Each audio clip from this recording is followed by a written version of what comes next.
what are you missing internally if you need to bounce from substance to substance just to feel like a human being? I was highly addicted to nicotine pouches for probably about 2 years, to be honest with you. It was like the one vice that I just couldn't break. How do you feel like you got to the point of where you were not fully in control of what you were doing? That willingness to actually take action. Why would you take action if you could just sit in bed and throw that in and get that same dopamine hit that you should be getting going to the gym or going outside? I think God finally just confirmed within me that a core part of my identity is that when I get going on something, I go. I just know that about myself now. I took a nice little walk in the sun, got an espresso, and just enjoyed it outside without a phone. And it was just, I know that sounds so stupidly simple, but compared to like in the past, I would have been frantically scrolling my phone, making sure I didn't miss any messages, not even enjoying the beautiful walk or the scenery. Just gotta look those things in the eye and just realize the power that they have over you. Stop worshiping them, stop using them in such a powerful way. That space will be filled by something. And most likely it's gonna be something that is good, but it'll take a lot of time for you to fill that.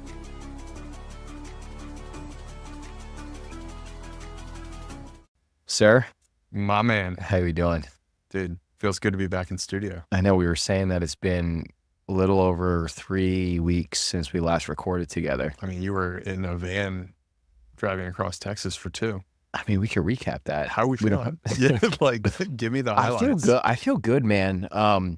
And so for everyone listening to this, we did our episode with Matt Johnson, who just ran 850 miles across the state of Texas from El Paso to Galveston. He was averaging like between 45 to 50 miles a day, and then raised a ton of money for this charity called Valor Fit that helps veterans get placed into fitness jobs after they graduate out of the military. And so I told him that I was going to crew him for the race. And I think I joined him on days 5 or 6, and then was with him for about 12 or 14 days. So it ended up being, what, 17 days? Yeah, it ended up being 18 days total, I think. And so I was there for just about 2 weeks.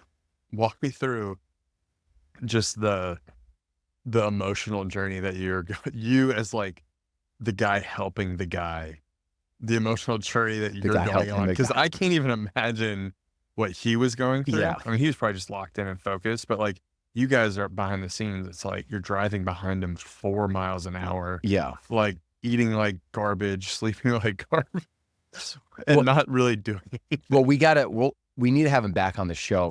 I know he really wants to do that. Let's do it. But it was awesome just being in a role, just serving someone else too. Yeah. Because, and I don't mean this in like an arrogant way, but I just do think that, the nature of some of the stuff that we do, it's, mafia focused, noble focused, whatever. You're used to kind of like driving the ship, versus this time it's like, no, let me just go like serve someone who's trying to do something amazing and be a part of that experience. Totally. And I think we probably need to chase more experiences where we can actually serve. Definitely. Definitely. Right. Like, what does Christ say? Like, being a leader is actually a servant. Definitely. So that was awesome. And then I was obviously, I definitely had a little bit of mental reservation around just being gone for 2 weeks. I mean, it's really no different than a vacation. I knew I was going to be working to an extent, but not knowing what the Wi-Fi situation was going to be like in West Texas, just kind of feeling like maybe I was like abandoning the team, or just natural feelings of overcommittal. And I was like, I feel like God wants me to go here. I don't necessarily know why, but I think I'll figure it out. And then after being a part of that experience, serving felt amazing. I think just being able to like connect with the crew is amazing. The crew chief, Rob Sembianti, was an amazing guy. He literally helped map out the entire course. Was just, stuff would go wrong every single day. Matt would be dehydrated. He'd throw up. We need to get extra nutrition. We wouldn't know we were going from a route standpoint, and anything you would throw at him, he would just be like, just so calm, cool, and collected, and just respond. He'd just be like, easy day. You got it. And I thought I thought his mental, just like fortitude and calmness was pretty admirable too.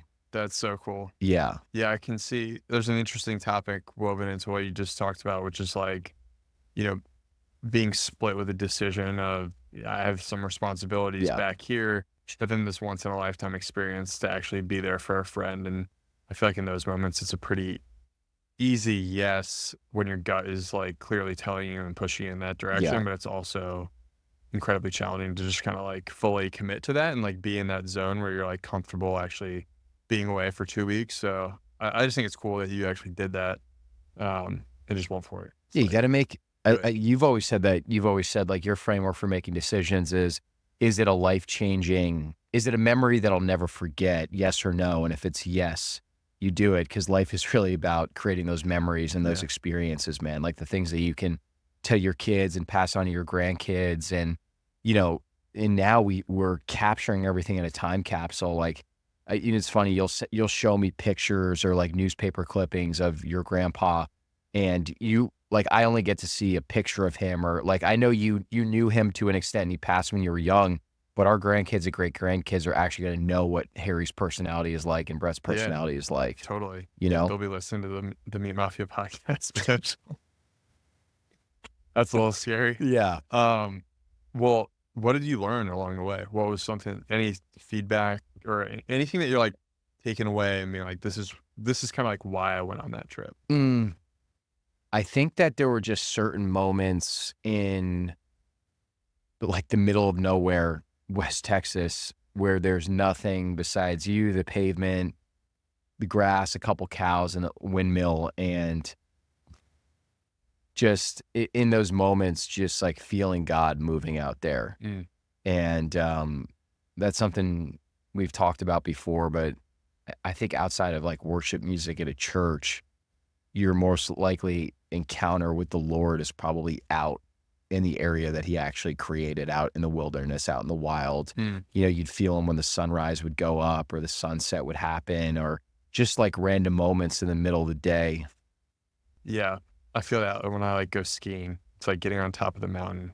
You're just away from everything else, and you see like the entire mountain range, and you're just like, what? This doesn't feel like real life. Dude, it's God's laboratory. Yeah. And then it's like, of course you don't feel him when you're in a room, literally with your shoulders hunched over, scrolling on blue light, Yeah. drinking Coca-Cola, eating processed garbage, and you've done that for months or years on end. It's like you literally have no connection to the Father because you've like just dissolved that connection entirely. Yeah, you've numbed that frequency. I think frequency is a really, I've just heard it reused oftentimes to describe, tuning into different spiritual components, whether it's like yoga or whatever. But yeah, I truly believe that like God has a frequency, a pace, a speed, and that is so hard to tap into if you're in a city.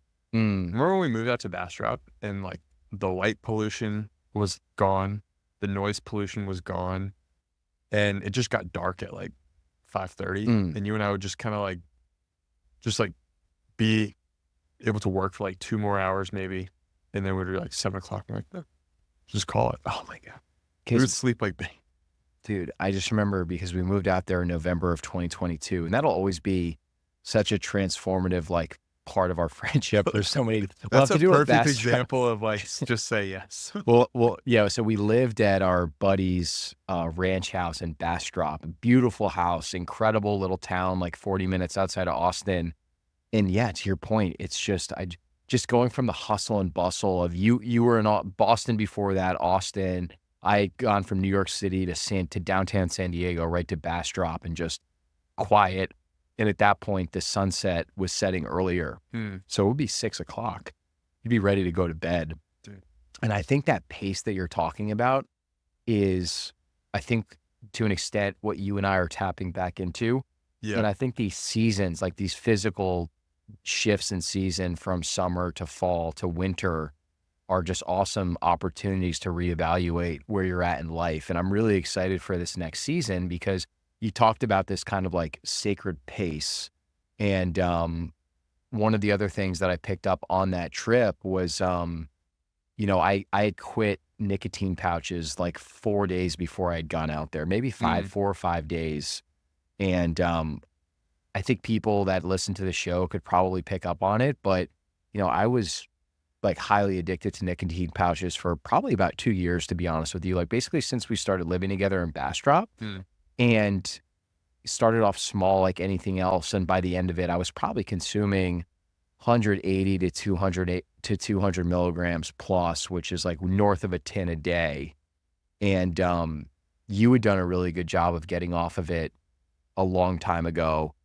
And it was like the one vice that I just couldn't break. I was like, I just need it for my dopamine. I need it for work. I need it for productivity. Totally. And I had quit.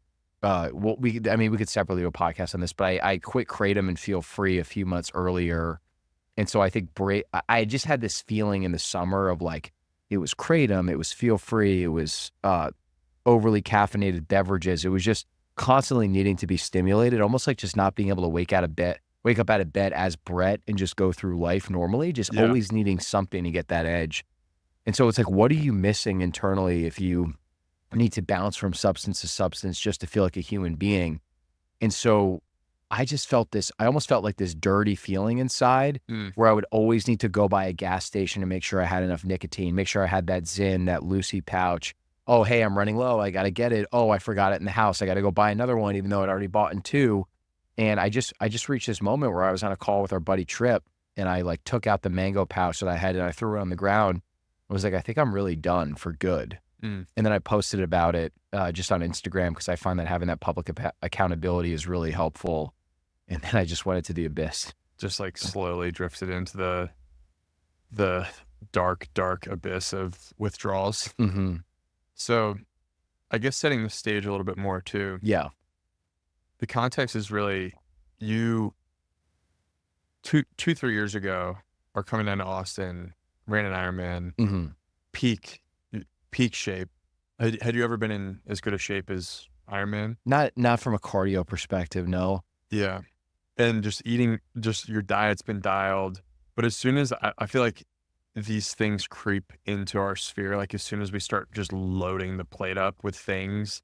And I'm curious kind of how do you feel like you got to the point of where you were like maybe not fully in control of what you were doing?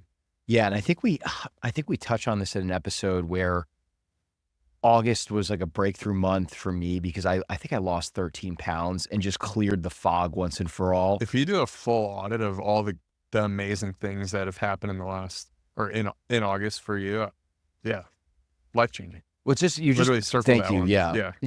Just peeling the onion back. And so it is funny though, because I think you can probably trace it back to just starting to consume nicotine in Kratom. And my theory is that I think when you're talking about things like nicotine or Kratom or over abusing caffeine or social media, pornography, whatever, in the context of dopamine, it's like if dopamine is that neurotransmitter that's determining your pleasure, but also your willingness to want to take action, we're no longer getting dopamine from the sources of how men should be getting dopamine from. Our buddy Noah Ryan has a great Substack article called I think it's called the Dopamine Detox or the Dopamine Reset. And it was like, it used to be meat and berries. It used to be hunting outside or jumping in a cold river or experiencing a sunshine, reading a book, these like incredible natural sources, things like processed foods, scrolling on social media, consuming nicotine. You're getting dopamine spikes that are, I know nicotine is, the spike is like 2 to 10 times higher than the natural sources of dopamine too. Yeah. So it's like, instead of using, and with nicotine, I don't think either you or I is trying to make a judgment on the compound itself. I think there's a lot of arguments for and against it. Yeah. It's more about your relationship. Yeah, definitely. And we were both at the point, not to speak for you, but I was sun up to sundown from the moment I got out of bed to the time I was going to sleep at night, having a pouch in at all times. Yeah. So your baseline is now that 6 to 12 milligram pouch constantly, day in and day out. So your dopamine is completely fried. So that willingness to actually take action, why would you take action if you could just sit in bed and throw that in and get that same dopamine hit that you should be getting going to the gym or going outside? Yeah, and you kind of, with that, it's almost like the rat with the cheese. Like you're just like rewarding certain behaviors. So if it is centered around work, then maybe you ride like the upslope of like the first month where you're like seeing very positive outcomes with certain things. But as soon as you start to lose control of your ability to actually manage like the, optimization, like aspect of maybe using a nicotine pouch every now and then you're like, just throwing one in randomly and getting that same, reward mechanism of, oh, like, you're just laying in bed, but you didn't like do anything to have that dopamine hit. Just Definitely. throwing your brain and your body, all the signals that your body is trying to balance out at once, you're just throwing it way off. Totally, man. And it's like, I don't think the sweet spot, I don't think men are meant to be these like overly optimized biohackers. No. And I don't think we're not meant to be complete degenerates either. But I think something that might be really helpful for someone listening to this is just to really sit there and get quiet and just think about and just make a list on a piece of paper. Like, is there anything that you're doing currently that you shouldn't be doing? And are there any vices or substances or things that maybe just have too much control over your life? Like it could be, pornography, it could be scrolling social media, it could be nicotine pouches, it could be kratom, it could be too much coffee, it could be, I don't know, I don't necessarily know what that thing is for you, and then like, I remember asking myself, what do I feel like I'm missing internally that I need to opt for this stuff? Yeah. And I think the answer that I was getting hit with was probably just fear of failure in doing a lot of things from a creation standpoint and business standpoint that I had never done before, and was just really insecure and thought that, these substances will give me that temporary hit to make me feel like I'm invincible. And then you pay the piper on the other end of that. Yeah. Yeah. Yeah. Dude, I feel like as you're talking, I was just thinking about my relationship with this stuff as well, where even just like coffee, for example, I remember the first time I had a cup of coffee, it was like my freshman year of college. Mm-hmm. And that first cup, it literally, my mental approach going into the library after that first cup, it was like insane. I didn't grow up having sodas either. So that was like literally one of my first times ever having caffeine. So for me, my relationship with like substances started then. And I never had any problems with anything. Like I didn't smoke anything or like do anything until later in college, or like I didn't do pouches or anything like that until after college. And then like, I think it was like kind of when we got down here 2 years ago, like just trying a nicotine pouch for the first time skiing. And I was like, oh, this thing actually is like, gives you a bit of a different feel, a little bit of a buzz.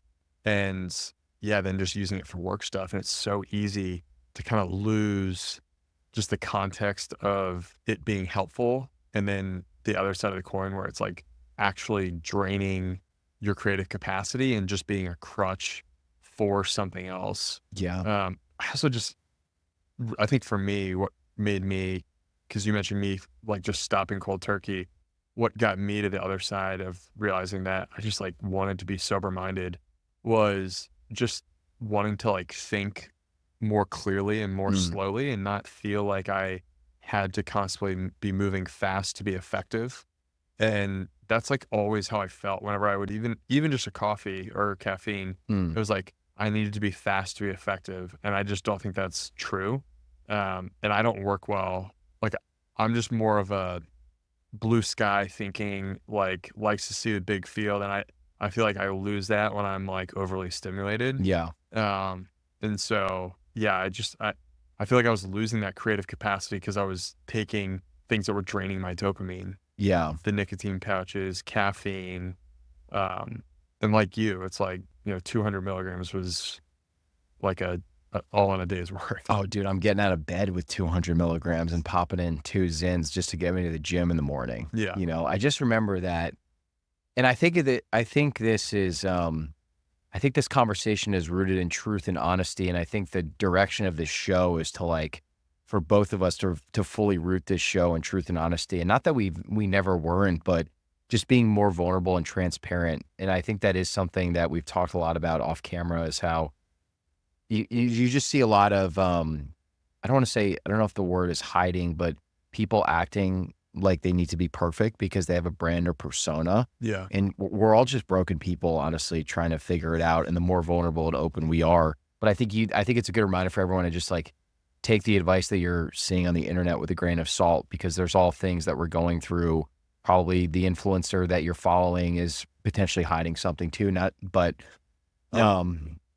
used to think about, this is a sidebar, but we've been reading through Luke, in our Bible study together, and The lamp.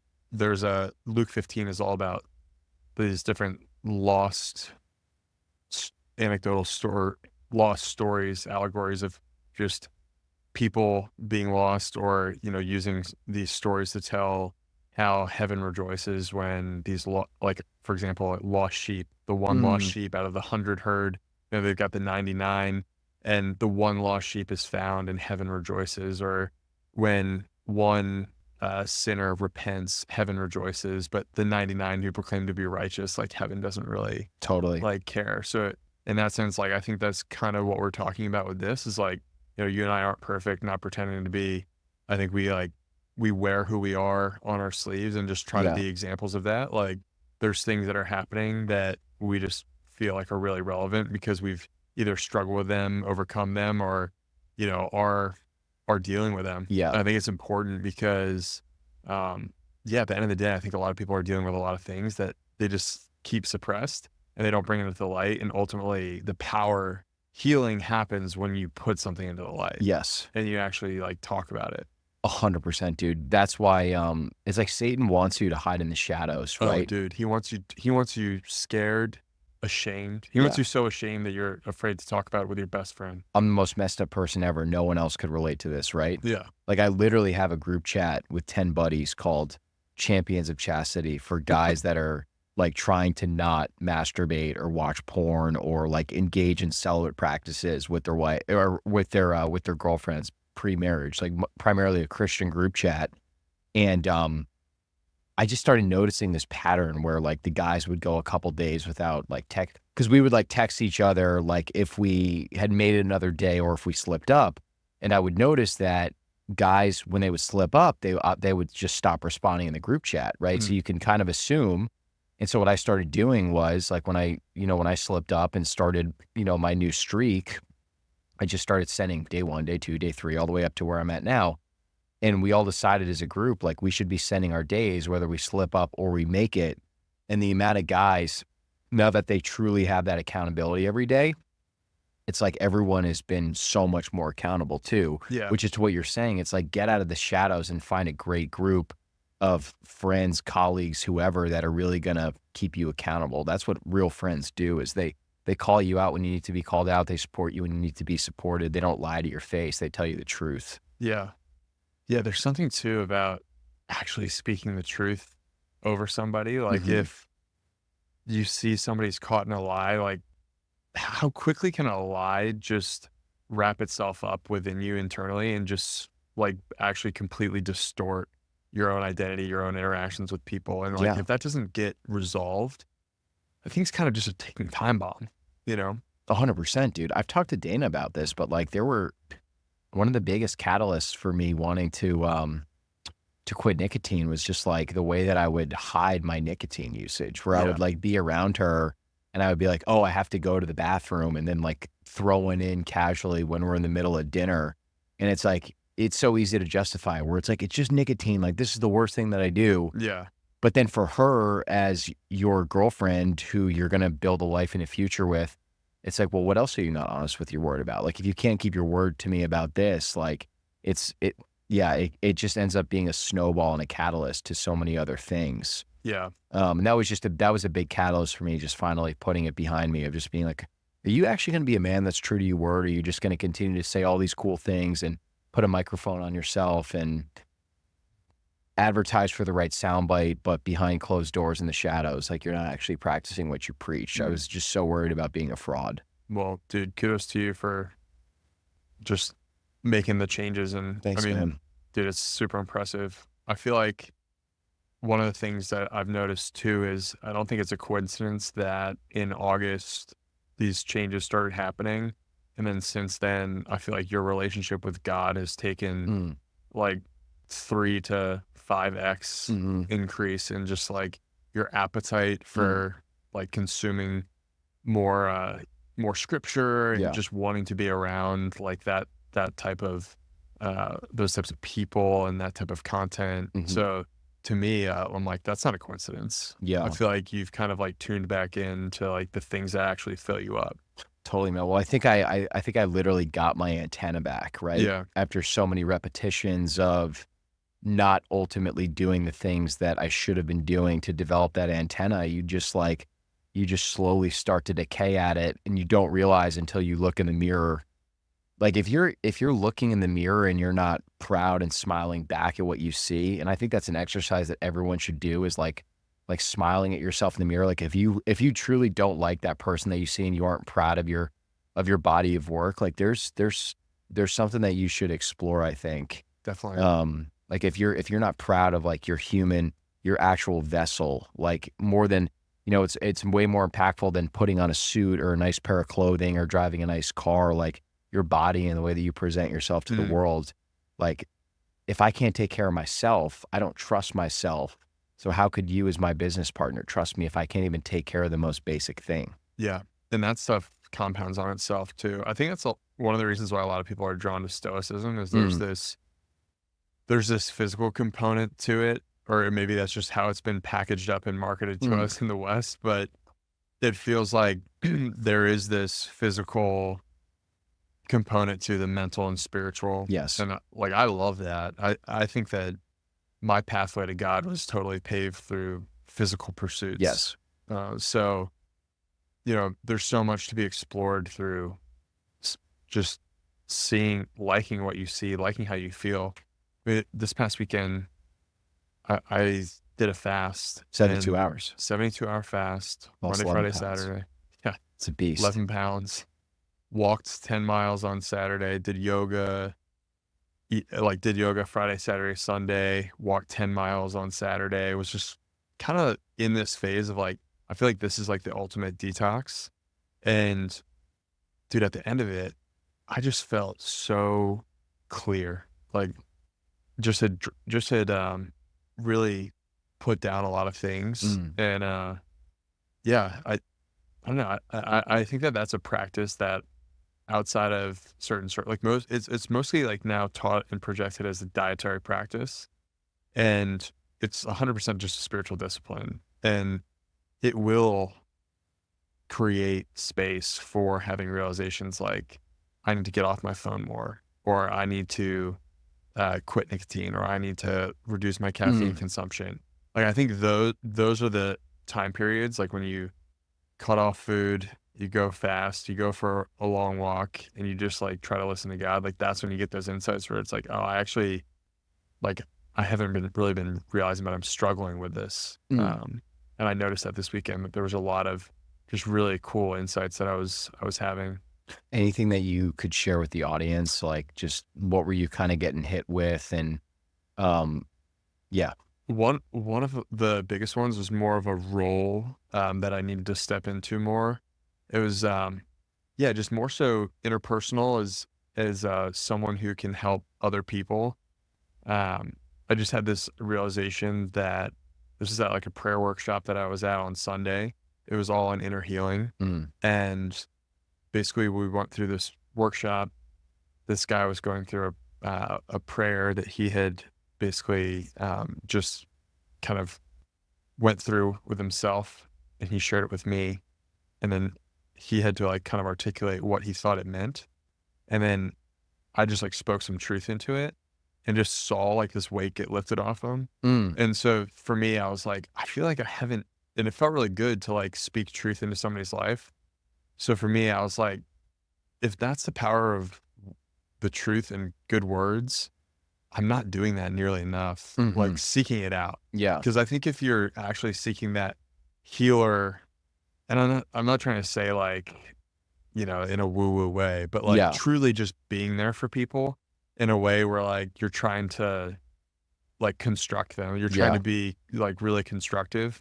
I just feel like I haven't really stepped into that role in like the meaningful relationships in my life. I feel like I have the capacity for it, but haven't really created the space for it. I've kind of been more of like a generalist in that sense recently, like just like throwing parties in Austin where like I'm bringing people of faith together and it's like, it's great. Or like doing stuff for Noble or Meat Mafia where like having people over to the office and things like that. But for me, I like just kind of like the one-on-one, being able to speak into somebody's life and just give them encouragement. Yeah, that to me is like, I can just think through moments in my past where that was a really important note, like a really important thing that I've done. And like someone has either been like, dude, what you said to me, like literally helped me so much. Mm, And yeah, I feel like I tapped into that and I was like, I really need to hold on to that and make sure I don't forget that feeling of what that can do in somebody else's life. So you want to tap into like owning just the power of the tongue and words of affirmation and encouragement to other people. Yeah, dude. Like Yeah, you can 100%, you can change somebody's life through the words that you speak over them. totally.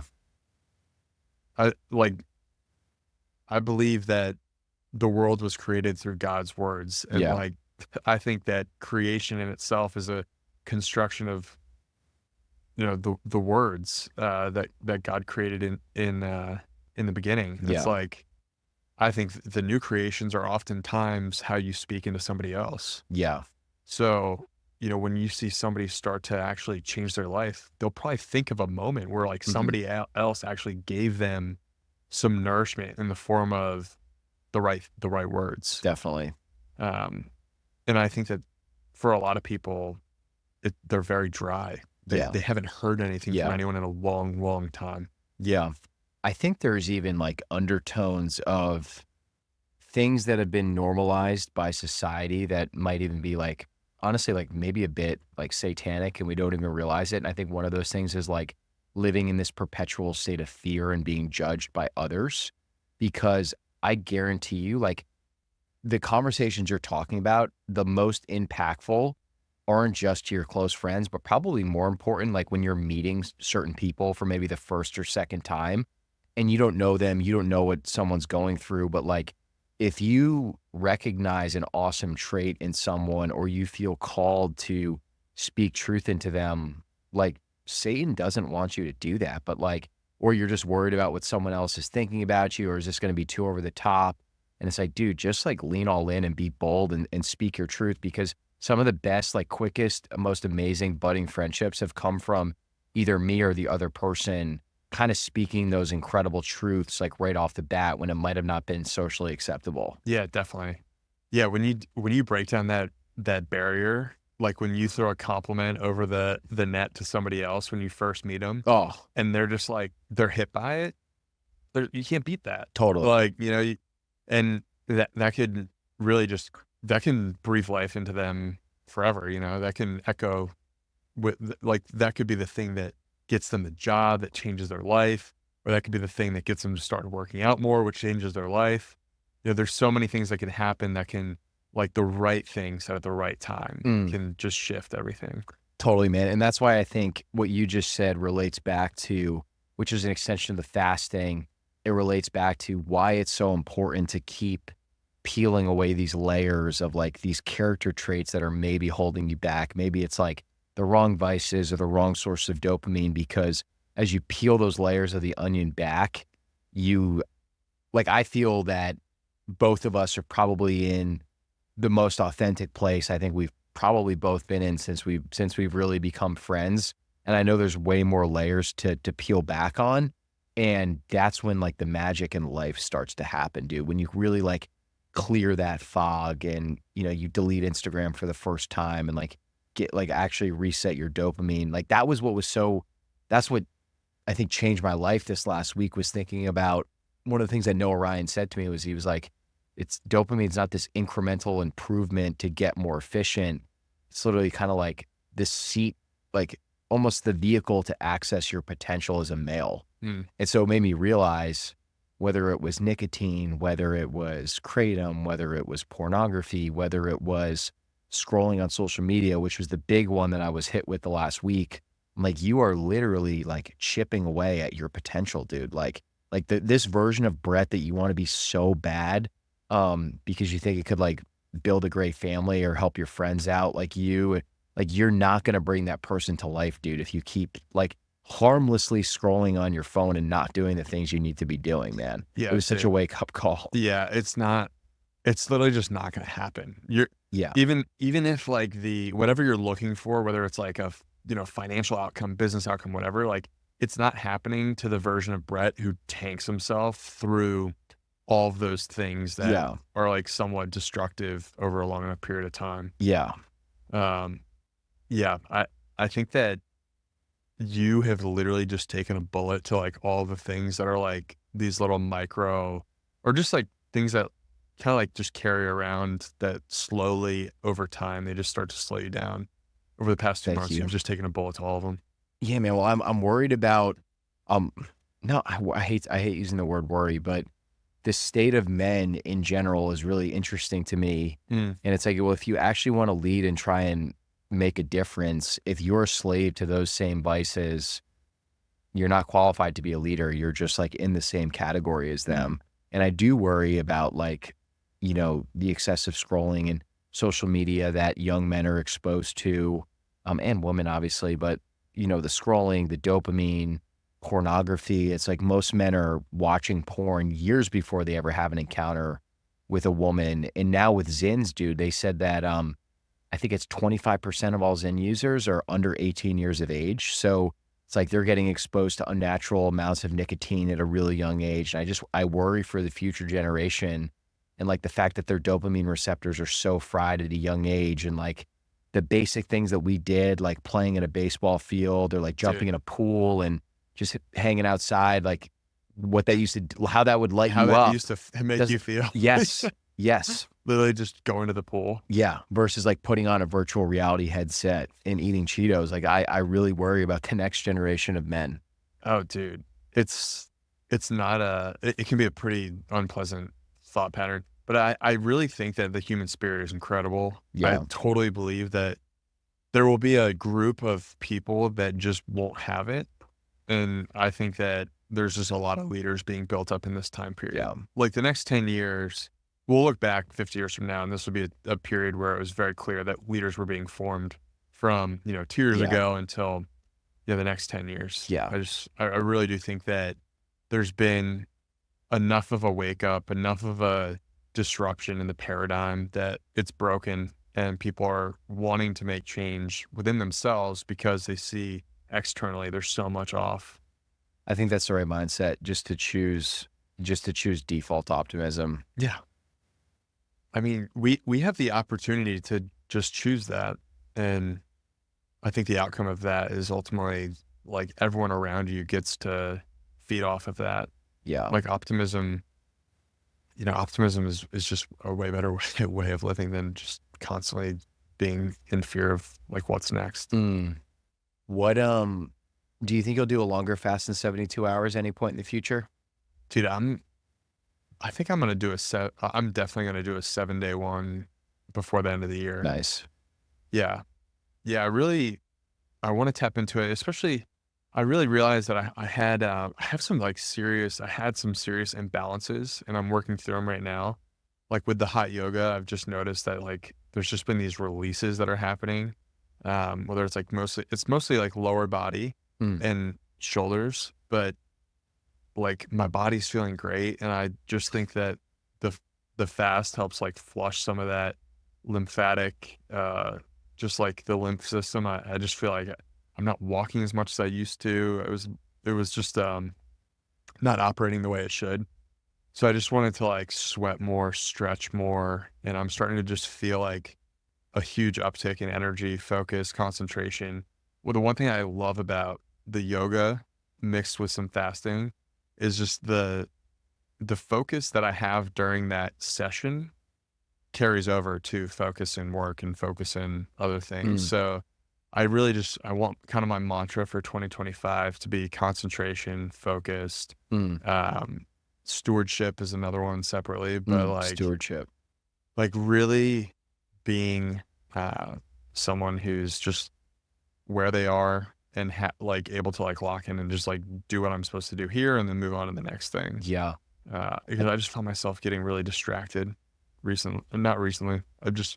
I know that I struggle with like the scrolling and doing a million different things. I just don't want to, it's just not fun to me. Like Yeah. constantly having the busy mindset. It's kind of lame. I just think busy is such a weak word. Yeah. And it's especially for us without kids make, it's like a whole nother layer. Like, we've got businesses got employees, we got people who are relying on us, yes, but like busy it literally doesn't help any of that. You know what's funny? I felt like I was busy, but a sluggard at the same time. Did you feel like that? I felt like this Yeah. incredible, like it was the combination of both of these things of being busy and not in control, working 1,000 miles an hour like a washing machine, and partially due to the fact that you're stimulated out, so you're not going at that sacred pace, which is something I picked up on that you talked about after getting off nicotine. And I'm 3 days in, I'm still resetting the dopamine, but like just like calming down and working thoughtfully and like just pushing energy in the right direction. Like Yeah. I just felt very overly stimulated in this past summer, prior to August. And then I would just crash where I just like basic things I needed to do I just felt like a sluggard. Yeah. And, I listened to this, the Orthodox priest. He said that discipline is like Moses, or what's his name? not the other guy with the Oh, beard. He has a great video on discipline that we should link to in the show notes. It doesn't matter what your beliefs are from a faith standpoint, but he says that discipline is like the mother that keeps on giving gifts. Mm. And if you are like a slave to good things and you're a slave to discipline and you do the right things day in and day out, it's like the fruit that's going to bear is going to be incredible. And that's what my mind keeps going back to. Getting that dopamine hit from maybe doing like the unsexy things and like almost not tricking my brain, but enjoying doing the unsexy things because I know what the fruit that's going to bear in the future. And it might be temporarily painful, but I genuinely do believe that the pain of watching YouTube or scrolling or doing something on Netflix when you know that there is really important work that you could be contributing that you're not contributing, that's the biggest fear. And I think the biggest sin of all is a wasted gift. Yeah. Yeah. I've stepped into this deep feeling of if it's not part of the plan, it's a no. Like have a plan and then just like Jolie's gonna laugh at this, but it's like her family has an expression, have a plan, work a plan. Yeah. And that is what I truly believe life is like. You should be following some plan to the things that you want to do. Mm-hmm. Like if your plan is to build a business, like there should be so many steps to get you to like where you want to go. And all of the things that you need to do should be clearly laid out. It really shouldn't be a matter of, if like just cut out all the ambiguity. It's like, if you can map out a plan to, every little step of all the things that you need to do, then it's just pure execution. I just think it's becoming more and more difficult to do that in today's world with just so many opportunities, especially with, our situation, which is, media business and, Noble. It's like, there's a lot going on. So really just like skinning down, simplifying, and focus on the things that really move the needle. Yeah, I would encourage everyone to just go onto their phone and click settings and go to their screen time and just see how much time they're spending on their phone, and just realizing that you're probably spending somewhere between 5 to 10 hours on your phone. I think the average person spends 7 hours on it a day. So like you think you don't have time, dude, if you cut that out, man, it does. Obviously you don't need to cut out 100%, but even if you just cut out an extra 2.5, 3 hours, you're buying back time. You're buying back time. I'm like, if I can't buy back 3 hours and do everything that was like stressing me out before, I mean, come on, man. Like 3 hours a day is enough to literally start a side business while working a 9 to 5 that blossoms into something beautiful. Yeah. Like buy back your time because it's there, man. Like at the very least, use that 3 hours to go get more sleep or something. Yes. Yeah. The problem is that it's like an unsexy silver bullet. Yeah. Like if the best thing you did from a practical standpoint, not even incorporating faith into it, was literally just buy Atomic Habits and start habit stacking and buying your time back, like, and just methodically work the plan and quit the nicotine and quit the alcohol and stop watching porn and go through those white knuckling withdrawals. The person you're going to be on the other side of that, man, is literally the person that you've been like praying that you could become for years. You just don't have the fortitude right now to do it. And the thing is it just sucks doing it. There's no cheat code to muscle through like nicotine withdrawals, right? Like in the van, Matt Johnson's van, when we did the race across Texas, he had like 50 nicotine cans in there, and I'd quit 5 days ago. And I'm like, dude, I literally said, I'm done. I'm not going back. Yeah. I will feel like the biggest coward if I quit and capitulate again. Yeah. And now I'm not anywhere close to 100%, but I'm finally on the other side of that wave. And just like I saw you go through it with nicotine and all these other vices, and that's it, man. I wish there was a cheat code, but there's really not. And that's why it's so beautiful. Just got to look those things in the eye and just like realize the power that they have over you. Stop worshiping them, stop using them in such a powerful way. And that space will be filled by something. Yeah. And most likely it's going to be something that is good, but it'll take a lot of time for you to fill that. Totally. And again, I don't think either you or I are we're not making statements at all around nicotine, whether nicotine is good or bad. Yeah. Because I remember when I quit and I posted about it, I got a ton of feedback and a lot of men that were justifying their nicotine use. And I'm like, what was that like? I just said, I'm like, dude, I'm not telling you that what you're doing is good or bad. I'm just saying to you, I can't do, you're saying you can do 2 to 3 pouches a day. Dude, if you're using it to be productive and crank out work, like, God bless you, that's amazing. I can't do it. I have a chronically addictive personality where I just abuse every substance that I put my hands on. Yeah. Yeah. I think God finally just confirmed within me, like that, like a core part of my identity is that like when I get going on something, I go. Yeah. And I'm just like, I just know that about myself now. I'm like, yeah, I just do that. I need to live outside of that. There's a lot of fruit that bears for you when you channel in the right direction, but just some of these substances and vices, it's like, it can, you can burn it all to the ground if you do it in a negative way. Yeah. Which is why it's that you drew a line in the sand, and you didn't go back, and that was it. I just want to like fill my cup up with stuff that real makes things. me feel good. Yeah. Like go hit a sauna, go hit a lift, go for a walk, go have a good combo. Like, I don't know. Like life is so much better when you're not numbing it with random stuff. Dude, yesterday we were talking about this. We had a great meeting in Clarksville, which is like this awesome part of Austin. And we met with our great friend, and I just I was like, I'm leaving my phone in the car, dude. Because one of the things I was reading about was just the presence of your phone in your pocket at a meeting, how you, even just having it on your person, you're not going to be fully present. Dude. So I just left in the car. We had a great meeting, little Swedish, awesome coffee shop. I left my phone in the car. I made sure I didn't miss anything for work. So I checked it. We're all good. And then I just took 10 minutes. I took a nice little walk in the sun, got an espresso, and just enjoyed it outside without a phone. And then I just walked back, and then I just drove back to the office and did some more work. And it was just, I know that sounds so stupidly simple, but compared to like in the past, I would have been frantically scrolling my phone, making sure I didn't miss any messages, not even enjoying the beautiful walk or the scenery. Like, it just made me think how much have I missed up until this point?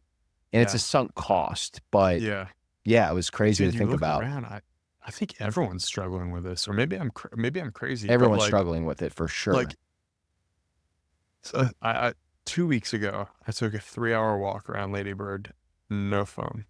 3 hours? No phone, wow. No headphones. I'm just walking. Yeah.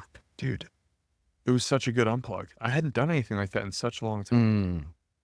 Another reason why I like the hot yoga and like the class settings, because like sometimes, even coming over to the gym over here, it's like I'll bring my phone, have it in my pocket, hit a set, my phone, whatever. It's like, this thing is literally has control over us right now. Dude, to your point, you've done a really good job of this, of just leaving the phone and just living life the way humans are actually supposed to live life. Like, up until 15 years ago, we didn't have cell phones in our pocket and earbuds in everywhere that we go. Like, even like one of the things I love to do is I get in the car, I hook it up to AirPlay, and I'll throw in, Earl Nightingale or Grave Mind, like these awesome self-help tapes. Yeah. And I'm like, even like, that's great. But if I can't withstand the silence of a 20-minute car ride in my own thoughts, we're missing there's some gap here that needs to be corrected for, I think. Yeah. Because when is the creativity going to hit you if your brain is always stimulated? When are you going to get that beautiful spurts of inspiration from God when you're always medicated by something? It's not going to happen. It's not going to happen. It's not going to happen. You got to be plugged into just like being outside, slowing down, simplifying, decluttering. Dude, one of the things that, you made me think of, I just totally lost my train of thought. That thought's gone. Maybe if we just Meditate sit here on and just channel it, it'll strike Just let you. it pop up. You're gonna love this story. So the Bible study that we do on Thursdays, we do scripture memory, and some of the scripture is intense. You got to memorize a new piece of scripture. And so one of the guys, Chris, that co-hosts it, he literally laminated this football-esque playbook of all of our pieces of scripture to memorize over the 9 months. Bill Belichick. So I brought that to Squatch this morning. I didn't bring my phone. So I literally was carrying the playbook with me. And I could tell even this morning that I was getting like really interesting looks about like, what is this guy carrying around? I love that. I think my accountability challenge next week is going to be, instead of my phone, I'm going to just carry the laminated playbook to every gym session that I go to. I have to keep it on my person. Dude, I love that so much. How many good conversations will come from that? Hopefully a lot, man. Yeah. I love that. I think people are craving other people to just fiercely just live in their own truth and be bold and wear their heart on their sleeve, honestly. Yeah. Yeah. There's something about, I don't know, I feel like we've broken away from old lifestyle habits and things like that. And it's cool just seeing other people living that way. Like, I've drawn so much inspiration being down in Austin, seeing all the different weird and cool things that people are doing to fill their time and create projects. And there's just such a creative hub down here that just does not exist from where I came from. So it's really fascinating to me to be around these types of people who are just so comfortable, like just doing whatever. And I love that about Austin. But if you were to do what you just said with the play sheet up in oh my God, dude. Oh my gosh. It's down here, people will be like, yo, what is that? Or they would at least be interested. New York would just be my old gym in New show. York. What the fuck are you doing? It's on my bench. Yeah, that is the amazing thing about this city. It's so culturally different. When did so it's been 3 years since we've been in Austin. Dude, when was it? Probably almost to the day. I mean, I got down here October 1st, but what day was the race? What day was the race? It was the 22nd or something like that. That's amazing. So it's only been 3 years since we've been. Crazy. So since we started everything before the Mafia. What are the odds you could swim 2.4 miles right now? I could do it. I think you could. In 2 hours and 45 minutes, but I could do it. It'd be a little bit of a float. Yeah. Maybe we'll do it. We'll do another. We're going to sign up for something soon. Yeah. I'm going to do the Austin or the 3M half marathon in January. Nice. Yeah. Half marathon? Half marathon. Perfect distance. And you could smoke that thing too and train and get really fast. It's the plan. I like that. It's the plan. That's going to be awesome, dude. Trying to get it quick. What else do we talk about addiction, dopamine, doom scrolling, healing? What else do we need to touch on? I think one of the last things, maybe to tie a bow in the conversation, I think one of the things you were saying when you were bringing up stoicism, and I think you were leaning towards this, and then the conversation changed, is I think you were going to talk about maybe one of the problems you'd have with stoicism, where conceptually it's good, but it's all about self-control of you're almost the god of your life, where I think something you spent a lot of time talking about is being an obedient son to God. So there's this blend of obedience, of being able to get quiet and listen to what God wants you to do, be able to have discipline in your life. But the only reason why you're actually able to have discipline is not through your own vessel. It's through the Lord that's actually giving yourself the ability to have that discipline. Yeah. And so where I'm trying to relate that to is through the vices, through, the nicotine and the kratom and all these things, celibacy. If I don't have a relationship with God, there's no way I'm staying on the path. That is why the 12-step program is rooted in faith, because there's no way you're going to be able to overcome this stuff without belief in relationship with God. Yeah, you need to be fully surrendered. Throw the self-help books out the door, throw the self-discipline stuff out the door. I think there's some tangible benefit for some of that stuff, but if you want the full picture of how to heal yourself and how to really find fulfillment in life, it's not in putting yourself at the center of the problem and the solution, which is what all of those things do. They identify you as a problem, you as a solution, and it's a trap. It's a never-ending trap. The way you get out of that is by realizing and accepting that you are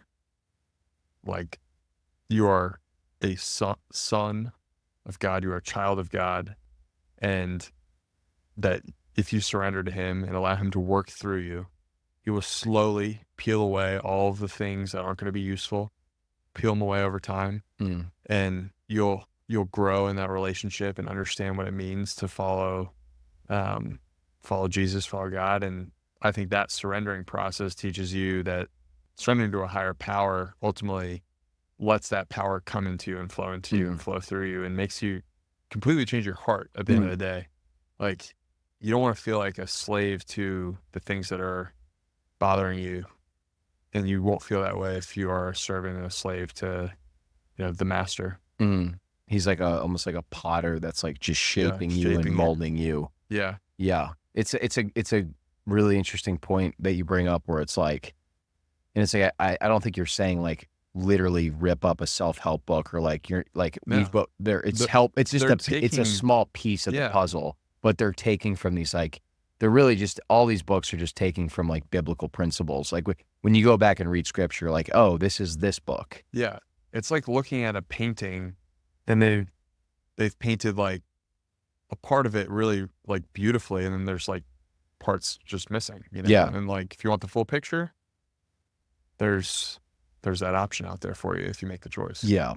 I think we were talking about this in the car. I think it's the blend of amazing obedience, where like you have like that deep, intimate relationship with the Lord, where it's like you're listening a lot more than you're speaking, and you're like, tell me where you want me to go and I'll go. And then having like incredible self-discipline, and the obedience and the self-discipline play off of each other. But like when you use the word self-discipline, it's like self-discipline that's being powered by God. Yes. Spiritual disciplines there's several of them: prayer, meditation, fasting, tithing, there's a few others, but I would say like those are core spiritual disciplines. If you use those as tools to just start to shift and shape your life, you will have new relationships with every area: money, people, business, all of it.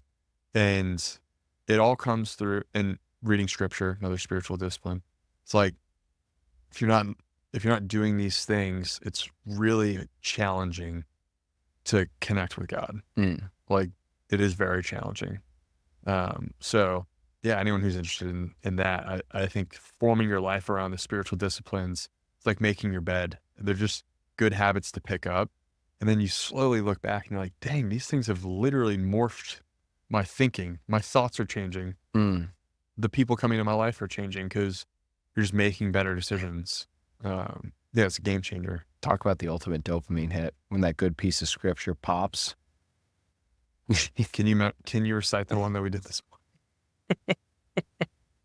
If you tell me the first 3 words, I can. Let us consider. Let us consider. Let us consider. Can you? You can do it. Dude, I don't know. Let us consider how we can spur one another on in love and good deeds. On towards love and good deeds?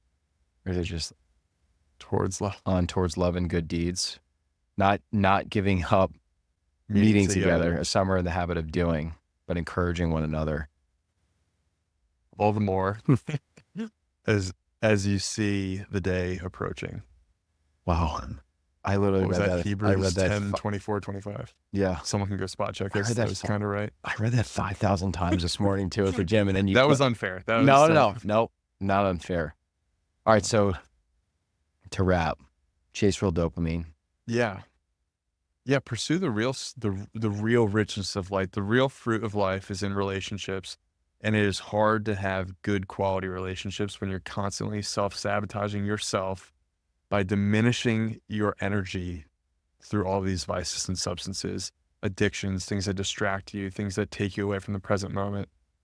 So just go after the real stuff. Yeah, I would challenge everyone, if you're listening to this, like if you've never done this before, whether it's with yourself or a significant other or a spouse, just go on like a 30-minute walk and just leave your phones and just, or like if you're going to go to a meeting tomorrow after listening to this, like just leave your phone in the car. Yeah. And just see what happens. Because I think it's going to be pretty magical what that could lead to. I really want to do a phone fast. Like I was reading something today. This like Stanford professor was talking about doing a digital detox, and she mentioned, fasting from your phone for 14 hours to a full month. I was like, what would it look like to not be on my phone for a full month? Like I actually don't know if I could do that. Yeah. Like, but how close could I get to that? Like maybe it's like checking the phone for like an hour and just setting up Zoom calls for other stuff. I don't know what that would look like. I think what would be so cool through that is because I think someone would listen to you and be like, you're a monk, like you don't like capitalism, like you're just one of those guys that doesn't care about it. And I think it would be so cool I bet you there's a way that you could leverage VAs to make that happen. And it would be a really cool experiment to report back on. I just have VAs in the Philippines responding to like my mom. I bet we could chat GPT. There's some way. It wouldn't be easy, but I bet there's a way you could minimalistically do it. Yeah. The way to do it, honestly, would be like, the most practical way would be like around Christmas, being like, I'm just going to take 10 days around Christmas, and like, you're not going to be able to catch reach me for like 20 minutes a day. Yeah. Yeah. I like that. Might do that. I think that'd be really interesting. That'd be sweet. So good stuff, dude. Anyway, bro, I love you, great. dude. I appreciate you, man. I think this is really important, meaningful conversation. And yeah, man. Yeah. I hope this helps someone out. Yeah.